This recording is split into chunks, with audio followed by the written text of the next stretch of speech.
It's that real deliberate kind of space. And when I turned and looked up, literally it was like I was in another realm, like I saw everything in a different way.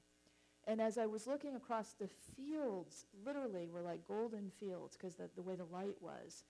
And then the sky was turquoisey with puffy white clouds kind of drifting through.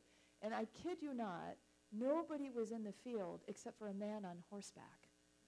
I mean, it was just like this, like I entered Oz, you know, like something just occurred and I've just entered Oz. There's this other realm. And I guess the point of me telling you that is that any moment of any day, you know, we just kind of pull across the veil and we enter into that otherworldly realm because it's all here for us. It's what we mean when we say heaven on earth, that we're bringing heaven to earth.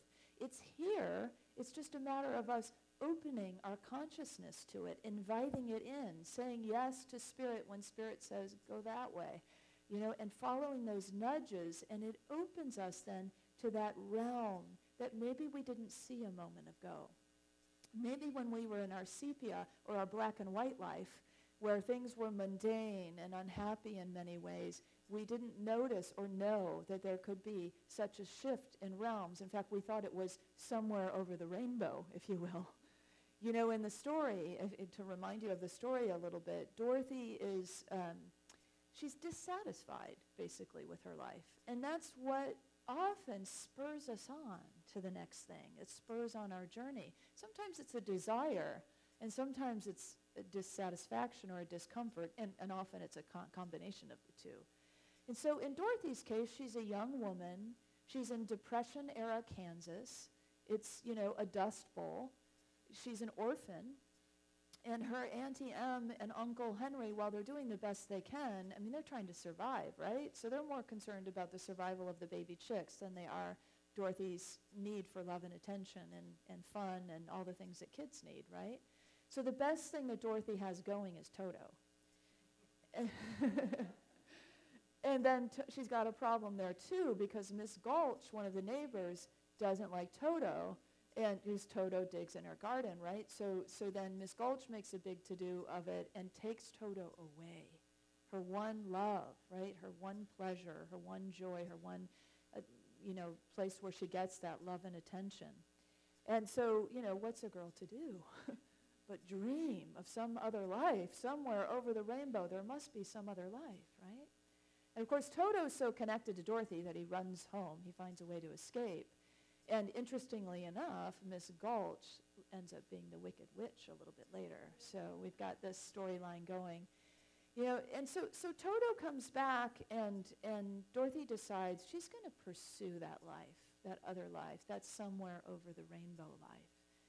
So it's the calling that she's speaking to, right? We all have that calling in us, that soul calling, that spiritual guidance for what are we becoming? What's the technicolor life we're being drawn into, that other realm, that heaven on earth? What is it that we're being invited into? And of course we can refuse the call. In fact, Joseph Campbell talks about the stages of a myth. There is the first one is the call, and the second one, closely behind it often, is the refusal of the call. And the final one is being the master of two worlds. And so that's really what we're after, is that mastery of the two worlds. So just to give you a little backstory on this story, The Wizard of Oz, the original was a book, The Wonderful Wizard of Oz. And it was written by a man named Frank Baum. And Frank Baum says that this story came to him in 1898 whole. I mean, it just was like a downloaded whole story. He said it started with an inspirational thought of a young girl in Kansas who swept up in a tornado. And then he said the whole story just wrote through him. And then he put the kind of the completed crosses of the T's and dots of the I's. This is interesting too, on December 31st, 1899. You don't get much closer to the turn of the century than that. So isn't that interesting that, 120 years later almost, we are still revering this story and understanding this myth. So Jean Houston, our author, talks about myth. What is myth? And she says it's not just an old tale. It's not just a story. It's like a living, breathing. It's a code. It's a map. It's a road. And so if you think about that as myth lives in us, and each of our souls have kind of a coding, you know? There's like a blueprint, if you will, of our souls. Now, it's maybe not mapped out exactly all the, this is going to happen and this is going to happen, but there might be a general idea. This is my belief anyway. We come in with a general kind of idea of what our lessons are in this lifetime and what are sort of the major things we are meant to get to come to the next level of our evolution. And so that might be the kind of the coding she's talking about. So the myth speaks to that. It reflects back on that. And what better myth than this one that has so much recognition? And then the map is sort of what we hold, what we bring with us, in our hip pocket. The sort of, we take it out again and say, oh yeah, now where am I headed again? What are some of my ideas, my vision, my goals, my desires? What's on my map? What's on your map? What is it that you're holding on your map that is sort of guiding your life in a way? I mean, hopefully your map is guided by spirit, and some of it then you won't know. But maybe you do have a really clear idea of, I have these goals and these goals and these goals. And so hopefully if that's the case, you recognize that some of that is human-made, and you give lots of space for spirit to work within that, and some openness to change, the signposts around. And that's where we come to the roads. The roads are the choices we make, right? At any given time, we can choose to go left or right. We can correct our path. We can cut through. We can make a U-turn if needed. We can go very long on one road. We can go through, you get it. This is all symbolic of what our journey is about. And so it is, myth is also a way then to reflect back to us the soul coding, the map I carry, and the roads I choose along the way. So today we're embarking on this journey, if you will, onto the Yellow Brick Road, along with Dorothy. Dorothy is the heroine of our story. And so, in Joseph Campbell's stages of the hero's journey, often the hero is one who slays dragons, right? There's a lot of physicality. There's great adventure. That's kind of the story that we know well, right, from all the action movies and so on. It's not often that we get a heroine's journey. And so it's Dorothy's heroine's journey from so long ago that is such a guide for our times, that feminine essence that is in all of us, that is not slaying dragons, not necessarily wielding weapons, but using our emotionality and our spirituality and our wisdom to move through the blocks that come along the way in our life, the challenges that arise. So it's a little bit different strain, but it's still that same idea of the journey and the stages of the journey. And so the journey is basically a journey of self-realization. That's what we're really signing up for here, if you're wondering what you're signing on to in these next 7 weeks. It's really about saying yes to realizing the self, the big S self, the essence of who you are, your own soul, your own divinity, understanding things at a deeper level of who you are, and what is that encoding that you're beginning to reveal for yourself, and at a whole new level. Now, many of us in this room have been on the journey for quite a while, so we know the road a bit, we know where we've been, and now we're kind of always on the next leg, right? There's always another wind to our path. There's another way we can choose to go. There's another fork in the road. As long as we are living and breathing, that will be so. And so why not just enjoy the journey and say yes? Because when we say yes, it's all the richness of spirit that is available to us, the textures and the multi-colors that are available to us. It's the full spectrum. When we refuse the call, well, who knows what gets lost? Sometimes we find out and sometimes we don't. And so if we just always choose the safe route, then we will miss out on whatever that next stage is. So in this journey to revealing the self, it's quite an adventure just to understand the self. Deepak Chopra wrote the foreword of this book, and in it he gives this quote about the self. He talks about how the self is amorphous. He says, and there's a slide for this, The self is the ultimate mystery. Because no matter where you grab hold, it shifts and it expands, it evolves and it evaporates. It leaks off into shadows down below and light up above. And so it does indeed take at least one lifetime, if not many lifetimes, right, to sort of decode this soul, this individual path, this journey, the magnificence of the self. And at the same time, whenever we are saying yes to our own journey and saying yes to the call and to the opening up of who we are and the realization of the self, there is a whole reverberation in the collective psyche that says yes as well. And when we shut down and we say no and we refuse the call, there is something lost. And nobody else can do it but you. Because every soul is unique. Every soul has something to bring that is just theirs to give to the world. And we are made up of this wild, diverse, beautiful spectrum of life, and each one encoded in a little bit different way. And a little bit, so if you say, well, if I don't do it, someone else will. They won't do it like you would. They can't. It's not possible that somebody else can fill the void that your individual soul can bring. So I guess in a way I'm urging you to say yes today, to say yes to the journey of self-realization, which includes then a great benefit to everyone. You know, a part of the refusal, or a reason why we refuse, is because of fear, right? And sometimes the discomfort that starts to bubble up for us, that starts to encourage us to go to the next level, is a little bit shadowy. You know, definitely in Dorothy's story, it's very shadowy. Like the whole thing, the black and white, the bleakness, the depression, the being an orphan, the next door neighbor who becomes the wicked witch. And then Dorothy's shadow itself comes out. You know, here's this innocent little girl, and then she says, I'll bite you myself, you wicked witch. You know, so she's, you know, there's sort of that, the resentment in Dorothy coming forward too. So you can kind of see that there is this shadow. And it's not, we know this in our world too, right? I mean, we are living in the times of light and shadow. As somebody told me this morning, you know, the bigger the light, the deeper the shadow. And so, you know, I know right now we've got a lot of that happening, you know, just there's a lot of division in our country.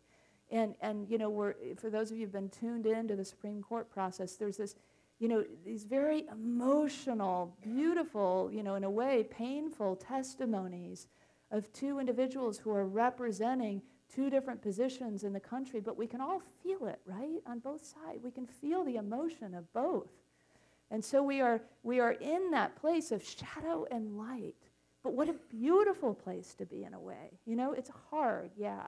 And so it wasn't easy for Dorothy. That's why she's dreaming of somewhere over the rainbow, as we all may be too, right? But the beauty, I guess what I'm trying to say is the beauty of the journey is that it doesn't separate. It's not like we're on just a personal spiritual journey in our own little box. It's not possible. That what we do is reflected in the world, and what happens in the world is reflected in us. And so we can't not talk about one without the other, recognizing that there is an energetic field in which we are playing right now that is ripe and rich for transformation. The subtitle of this book is The Transformational Lessons of Oz. And so when we say yes, when we don't refuse the call, but we say yes to the call, we give the gift of greater light to the world. And these shadows, yeah, they're here, but thank God they're here. Instead of being pushed down, they're being revealed. So we can see, wow, we've got work to do, right? Male and female, Democrat and Republican, black and white and brown, we've all got work to do together to understand each other, to work together to weave the understanding of spirit and soul into what will resolve our issues in the world. So I say, thank you, God, that the shadows are being revealed, even though it's hard to look at, you know? And so this is where we are in this ripe time, and here's this old myth from 120 years ago, and it's, wow, still relevant. and fun. It brings a little fun and lightness into what I just brought up that I can feel is now heavy in the room. And so, and so know too that where there is that heavy shadow, there is great light that is coming through. There is great light, and you are the bringer of that light.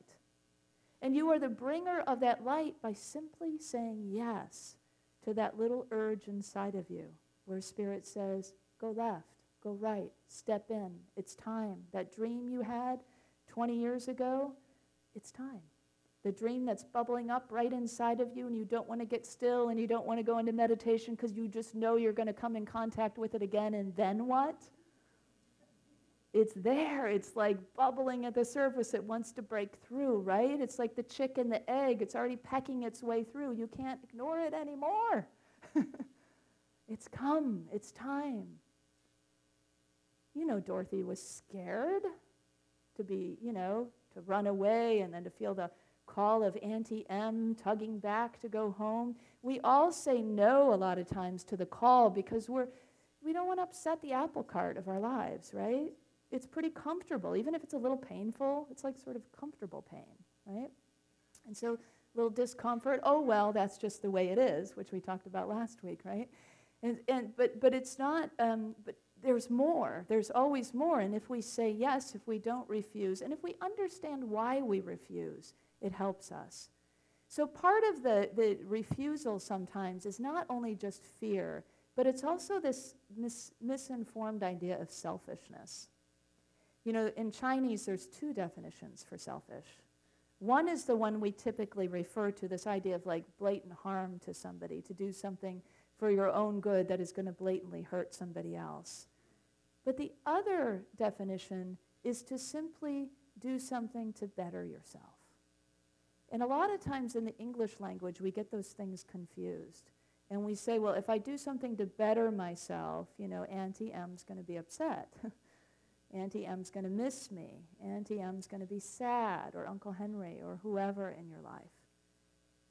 And Spirit called you to do it, right? So it's like, which way are you going to go? The refusal of the call is going to be more painful ultimately for everybody in the world, and maybe slightly more comfortable temporarily for the people around you. It's a bit like The Journey by Mary Oliver. You may be aware of this poem, but I'd like to share it with you again because it feels appropriate. She says, one day you finally knew what you had to do and began, though the voices around you kept shouting their bad advice. Through the whole house began to tremble, and you felt the old tug at your ankles, mend my life. Each voice cried, but you didn't stop. You knew what you had to do, though the wind pried with its stiff fingers at the very foundations through their melancholy was terrible. It was already late enough, and the wild night and the road full of fallen branches and stones, but little by little, as you left their voices behind, the stars began to burn through the sheets of clouds, and there was a new voice which you slowly recognized as your own. And it kept you company as you strode deeper and deeper into the world, determined to do the only thing that you could do, determined to save the only life that you could save. So sometimes, even though everyone's pulling at our ankles to stay, we need to go in whatever direction that is that we're being guided to go. Years ago, I went on a vision quest, my first one in 2010, and I was on sabbatical at the time, so I'd been away from home for a long time. And Brenly met me at the airport, and we kind of finished our journey together, or my journey together, and spent some time together. But I'd been through a lot. And I had owned new pieces of my soul that I hadn't owned before on that vision quest. There was a spirit wolf that came to me, and that part of what the wolf represented, the fierceness, was something I was taking on. as a part of me that I hadn't had before, that I hadn't expressed before. So I was still in process, right, of incorporation when she shows up at the airport in our relatively new relationship. And she didn't like the new me, quite honestly. That fierceness was still not quite incorporated into who I was, so it probably had some rough edges. And she said, oh, I want the old sweet Kristen back, you know. And so this is what people in our lives may be afraid of. And it may be what we're afraid of too. If I change, what are my relationships going to look like? And the people in our lives are saying, oh yeah, don't change. It's comfortable how it is. But that's not what we signed up for, is it? I guess that's the bad news. We didn't sign up for the comfortable journey. Did you know that? Is this new news? Not comfortable, but oh, so fulfilling. And when it is oh so fulfilling, of course, we have times of comfort and we have times of challenge. We have times when we're in brand new territory, when we're stepping out onto the yellow brick road in our ruby slippers for the first time. We have times when a wicked witch is going to pop up, and all kinds of things are going to pop up on our journey. And we might even have times where we feel like we're spinning around in a tornado in a house. And yet, we say yes. And why do we say yes? Because we know, without a shadow of a doubt, that every time we say yes, that life turns technicolor. That it gets more rich, more exciting, more fulfilling, more engaging, and we feel more enthusiastic and more alive in our lives. So we can always choose the road of comfort, and that road of comfort may come with a great cost. So just be clear of what you're choosing when you choose. And if spirit inside is knocking at your heart from the inside to get out, then I want to really urge you to say yes to that call, because it is that call that truly will be paved in gold. So what else? What else? Where else do we want to go? Really, we just want to be mindful of the journey, mindful of what's available to us, mindful of saying yes to the call, and mindful of when. And then to recognize that that realm is just a breath away, that other place, that otherworldly, heavenly place that we bring here by simply, just an easy moving of the veil and a stepping in, a letting go of the shields around the heart, so we can be the heroine and the hero of our own journey. And so, like Dorothy, we can be ready to follow the... Are you ready? Are you ready to get on the yellow brick road? We're in Oz, we might as well, right? Let's see how Dorothy does. When we line up, when we do this, our whole being begins to line up. Like the munchkins are like the thoughts and the feelings and the cells of your body. So let's watch how the munchkins are rallying for you too.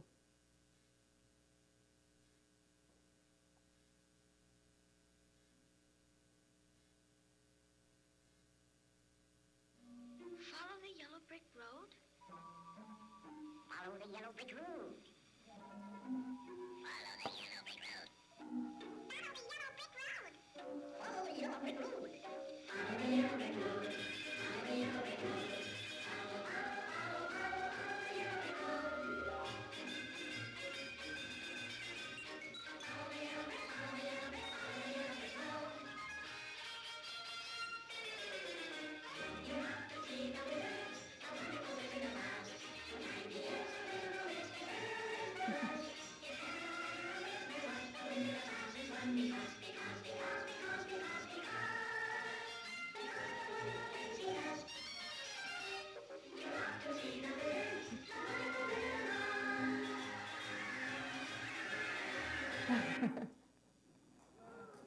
And I hope you skip.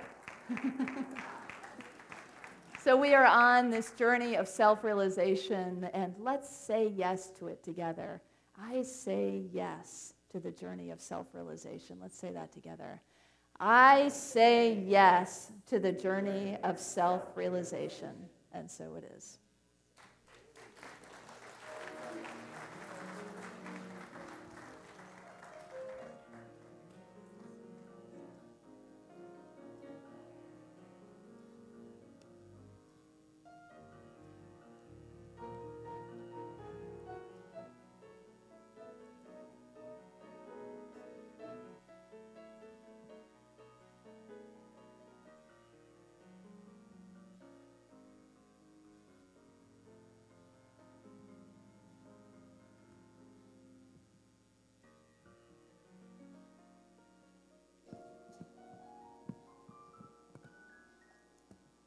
Thank you, David. Thank you. Now, I heard you all say yes, right? Yes. So you're going to be out on the patio, sign up for your book study group, and if we've run out of books, we'll get more. So not to worry about that, okay? We've got 8 more coming in tomorrow, so I know there's more than 8 of you here. You can always go to Amazon if you have to. But can we get more this week if we need them? That's the new order. And there's 2 there now. So please sign up for a book study group. Now, our prayer chaplains are available after service to provide personal prayer support. Our chaplains are wearing the lavender stoles. So if you're a prayer chaplain today, would you please stand?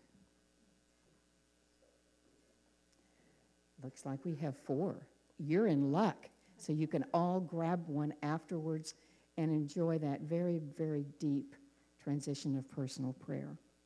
So whether you have a concern or a joy on your heart today, please spend some time with one of our prayer chaplains. Now is in time for our prosperity celebration. Yay, thank you. We know in truth there is no lack or limitation because abundance is already our true nature. And every person in here matters. Whether you give $5, $10, or $20 or more, everything helps Unity bring the message here and help support everything that we do here. So please give generously. For your convenience, there's a variety of ways to give financially to our community. For credit card donations, you can use PushPay, and there's the code on the back behind me. Or take an envelope from the seat pocket in front of you. And for those of you at home, we don't forget you. You can also click on the Donate Live, click the Donate button on the Watch Live page, or also use PushPay. Now I invite you to take your tithes and your love offering in your hand as we affirm our blessing together. Divine love, one with me, blesses and multiplies all that I am, all that I have, all that I give, and all that I receive. I am joy-filled and grateful. Thank you for being here today.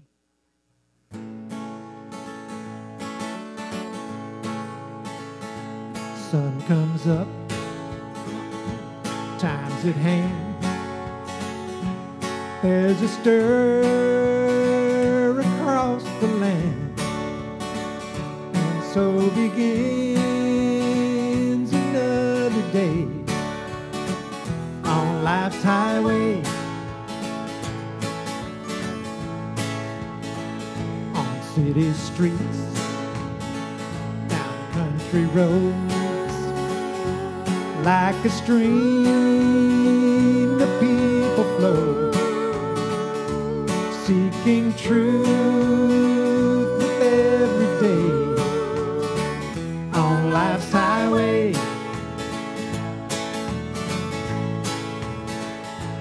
There is hope with every turn, a bridge to build, a bridge to burn.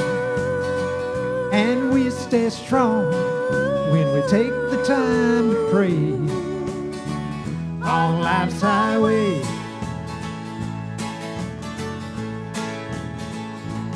We are young, then we're old, passing through, then passing on. In our hearts we must be brave on life's highway.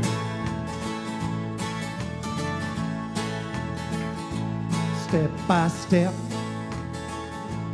round and round, faith will lead us where we're bound.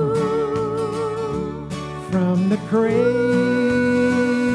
to the grave on life's highway.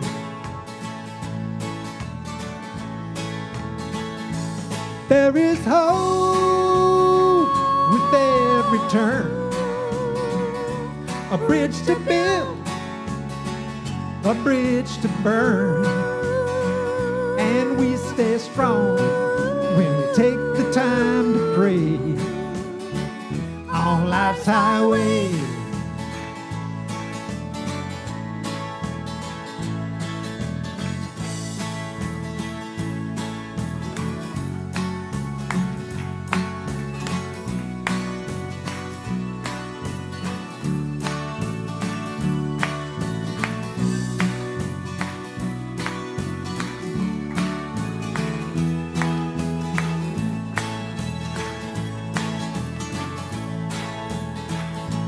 There is hope with every turn, a bridge to build, a bridge to burn, and we stay strong when we take the time to pray on life's highway.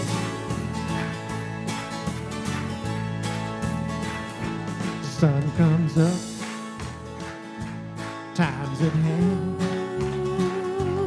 There's a stir across the land, and so begins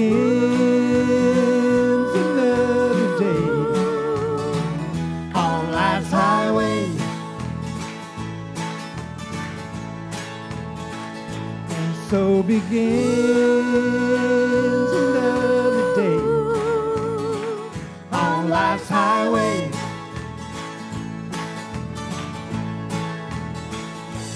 So begins another day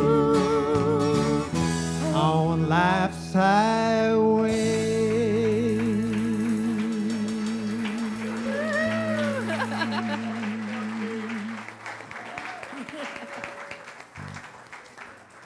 Nice.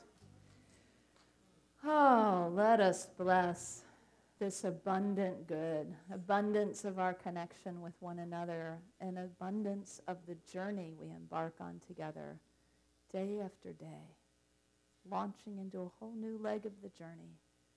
Thank you, God. Let's bless our gifts together. We give thanks for the ever-increasing, unceasing flow of absolute good in our lives now. So it is. Invite our children and teachers and youth to come forward. In the light of God, We are marching in the light of God. We are marching in the light of God. We are marching in the light of God. We are marching, marching, we are marching, marching, we are marching in the light of God. We are marching, marching, we are marching, marching, we are marching in the light of God.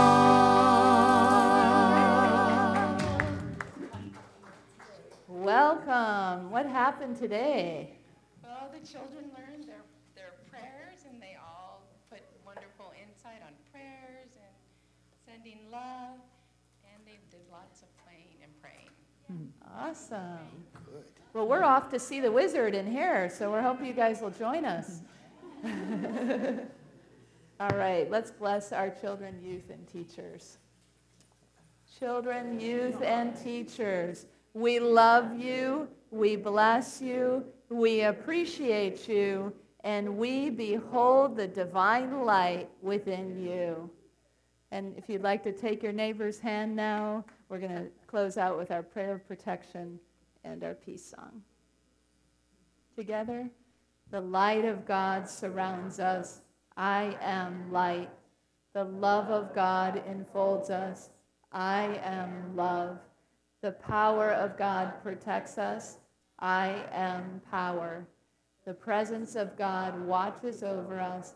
I am presence. Wherever we are, God is. I am divine.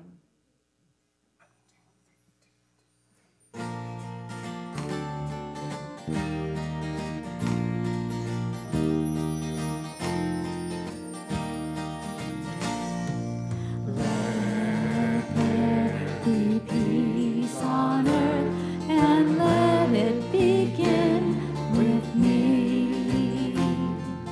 Let there be peace on earth,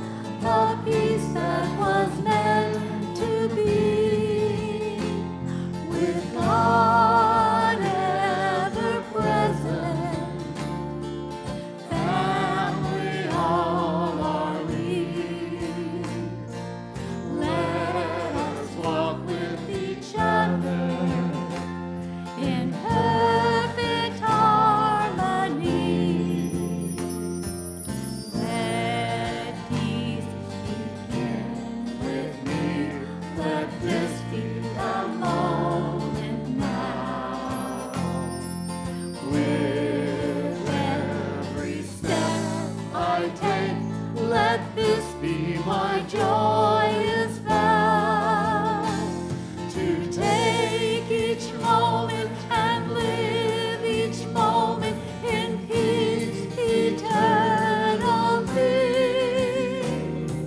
Let there be peace on earth, and let it begin with me.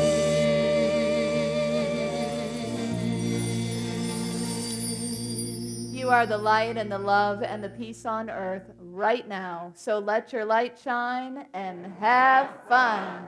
Every time I sing it, I don't know why. Oh, that's sweet. Thanks, Julia. You can't help it.